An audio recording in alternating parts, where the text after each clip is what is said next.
I never thought I'd have to trick my husband into coming home for the birth of his own child. But here we are. I'm 39 weeks pregnant, or I was until yesterday when my water broke at 7 p.m. while I was home alone.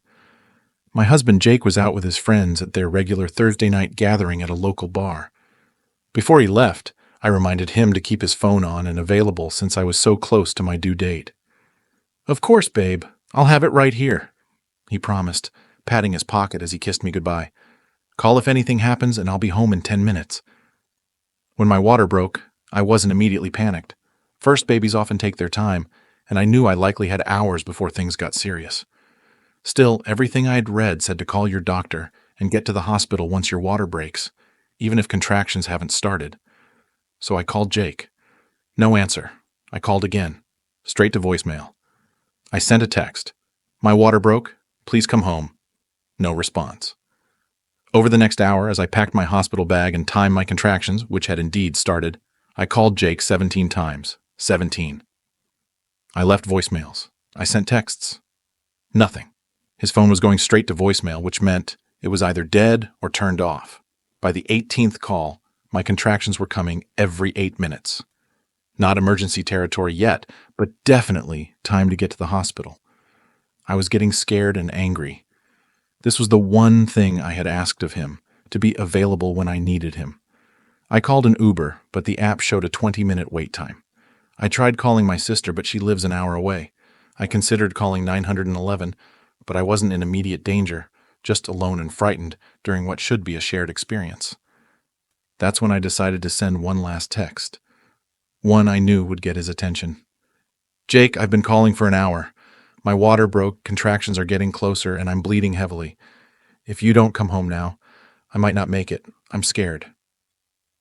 The bleeding part wasn't true, and I was fairly confident I wasn't in any medical danger, but I was desperate and furious that he had broken his promise so completely.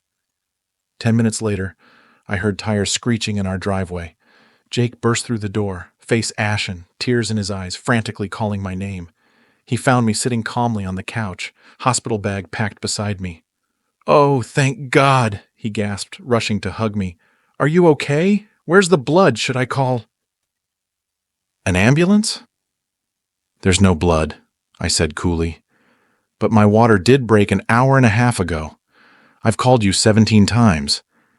His relief quickly turned to confusion, then anger as he processed what I'd done.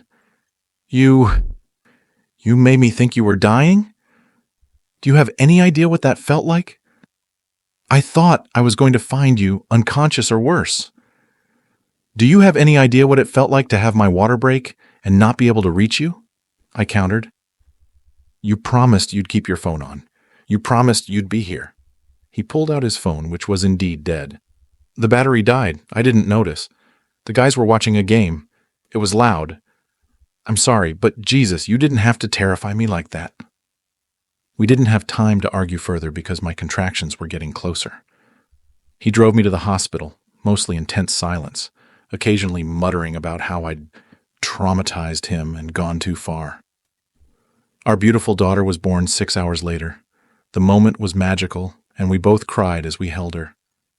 For a few hours, the drama was forgotten. But this morning, as we settled into our hospital room, Jake brought it up again. He said what I did was emotionally manipulative and unhinged. He told his mother about it, who's now at the hospital with us, and she agrees, saying that pregnancy is no excuse for cruelty. Part of me feels guilty. I did intentionally scare him, and I can see how my text would have been terrifying. But another part feels justified. He had one job, to be available for me during this critical time, and he failed completely. If I hadn't sent that dramatic text, who knows how much longer I would have been alone while he continued drinking with his friends. So AITA for scaring my husband when he ignored 17 calls while my water broke. Update. It's been 2 weeks since I posted this, and I wanted to thank everyone for their perspectives and advice. Reading your comments helped me see that while Jake was definitely wrong to be unreachable, my response crossed a line.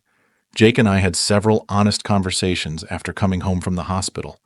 Without the stress of labor and with our beautiful daughter sleeping nearby, we were both able to speak more calmly about what happened. I apologized for the extreme nature of my text.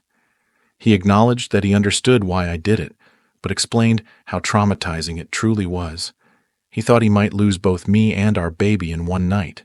He also took full responsibility for being unreachable. It turns out his phone hadn't just died. He'd put it on silent and left it in his jacket at the bar while they moved to the pool tables. He admitted that he'd been increasingly anxious about becoming a father and had been using these nights out as an escape from his fears, something he's now addressing with a therapist. We've established new communication protocols, including a dedicated emergency contact system that includes his best friend, who was with him that night. And he hasn't had a drink since the incident. His mother eventually came around, too. Once the full story came out, including how many times I had called, she told Jake that while my text was extreme, his negligence was unacceptable for a father to be. The birth of our daughter has changed us both. Being parents has given us a new perspective on responsibility and communication. I'm not proud of how I handled things that night, but in an odd way, it became a turning point for our relationship. So while many of you were right that ESH, everyone sucks here, I think we're both working to be better. Sometimes it takes a crisis to force growth. For now, we're focused on our daughter and rebuilding the trust that was damaged that night.